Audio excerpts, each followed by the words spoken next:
Hey, Melissa here from GirlGoneFishing, and today I had a couple hours free in the afternoon, so I'm gonna go practice.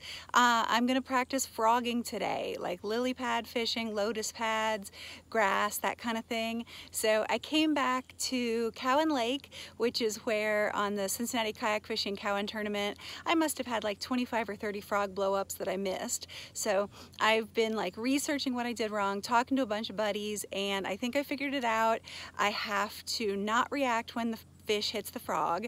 I have to wait 3 seconds while I reel the rod tip down, and then I have to haul back on that rod like I've never done before to drive that hook through both the fish and all that stuff, the pads, the grass, the stems. So I'm not doing anywhere near that dramatic of a hook set. I'm just sort of like reeling like it's got a treble hook on it or something. So I have to like put myself in the position to get that practice. I have to get the bites so I can get the practice. So I've come back to Cowan Lake. I hope the fish are still where I was playing with them at the last tournament, and I hope to figure out this hook set so I can go into next season knowing that I have frog fishing as a tool in my arsenal to catch more fish. So to make sure I stick to my plan, I am only bringing 2 rods. So this is the first rod and reel I bought when I wanted to practice it with a bait caster. And I put it aside for a long time because I kept backlashing it, but it turns out it wasn't the reel, it was just me, operator error. So right now it's the only thing I have that has braid on it, so it's my frog pole. But I also have this Proteus rod from Little Miami Outfitters, and I really want to give this a try, but I could not figure out how to get the braid spooled on the reel. So I just went ahead and put a fluorocarbon reel with it so I could play with it, but I want to put a frog on here and see how this rod does too. Okay, so I'm traveling light today, no fish finder, just the 2 rods, no measuring board. I don't need any of that stuff right now. I just want to go out and practice that hook set. So let's wheel this thing down to the ramp and let's get going.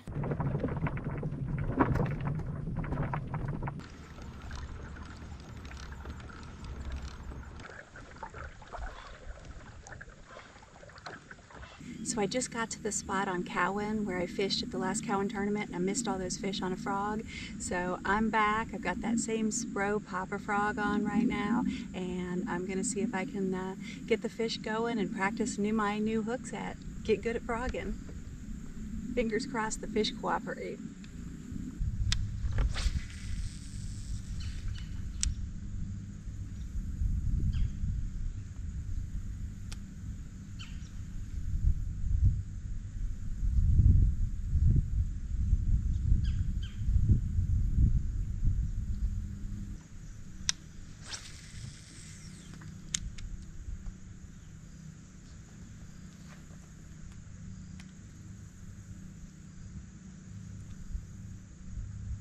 So I've been here about 15 minutes and haven't got a bite, any sign of fish, nothing. So I'm going to cut off my Spro green pumpkin poppin' frog, and I'm going to tie on this white one, which I think is a Picasso frog of some kind.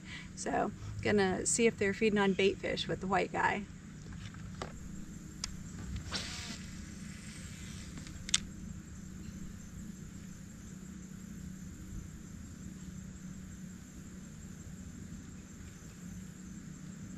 So I've been here over 2 hours throwing a frog, and I've moved around a little bit back here in the lotus pads. Someone told me after the last video they're not lily pads at Cowan Lake, they're lotus pads. So I'm back here in the lotus pad field, and a couple hours, all frog, no bites, no boils, nothing. So I had brought this Proteus rod from Little Miami Outfitters to try it out as a frog rod, but since I don't have any other lures on this boat except for my little box of frogs and the one jig that's tied onto this rod from the last tournament, I'm going to throw this around at the edge of the lily pads just to see if I can get something going, figure something out. But it's probably doomed because this is fluorocarbon. And while it is 15-pound, that Seeger Abrase X, like they're more a braid resistant line, it's still fluorocarbon, and these are still Lotus pad stems. So probably won't end well, but you know, I'm gonna give it a try, and then maybe tie an open water frog on this pole and, you know, see how this rod handles the frog. I think with the fluorocarbon, if I could keep him out of the pad fields, I might be able to get it in the boat, but it'd be an adventure to try.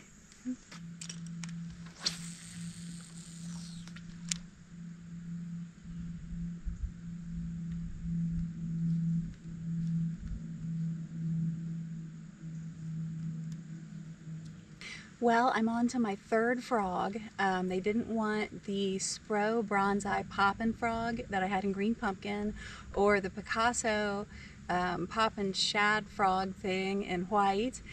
So now I'm trying the Booyah Pad Crasher in black with a little bit of yellow. I'm trying to get practice setting the hook on a frog, both seated and standing. So I'm trying to throw the frog around a little both ways. Gosh, I just wish I could find some fish that wanted a frog right now. They need to cooperate so I can practice.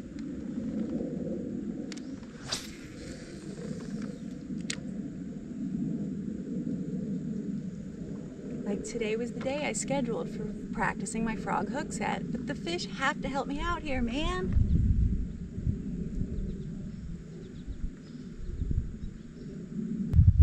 So this frog is new out of the package, and so it's still got its really long little legs here, the little tassel things.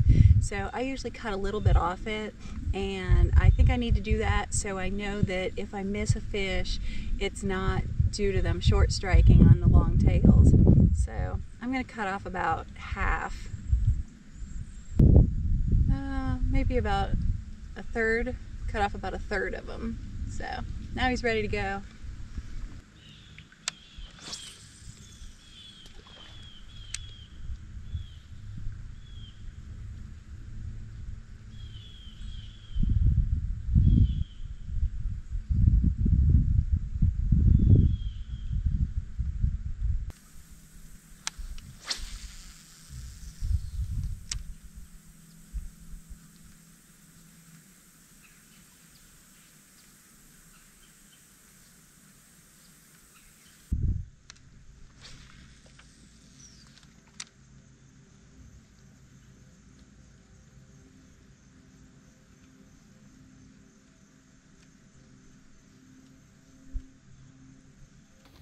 Well, I've been out here now for 4 hours, and I have had a few fish like kind of bump the frog or maybe roll on it a little bit.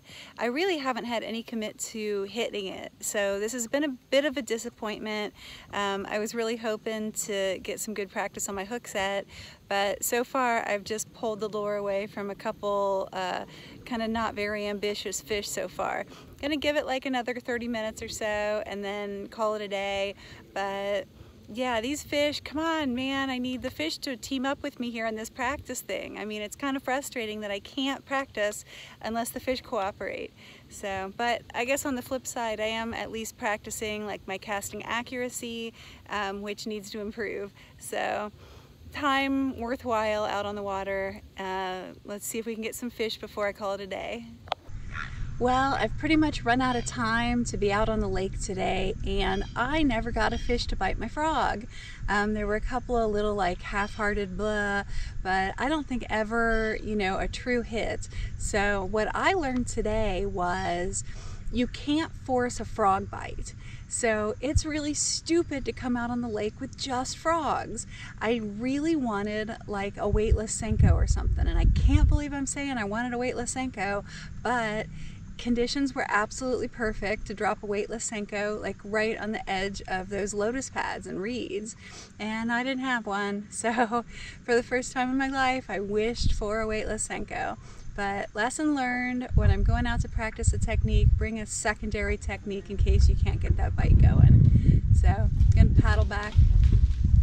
The squirrels are bombing like the nuts. So I'm gonna pedal back to the ramp and pack up and decide where I'm gonna go fishing tomorrow.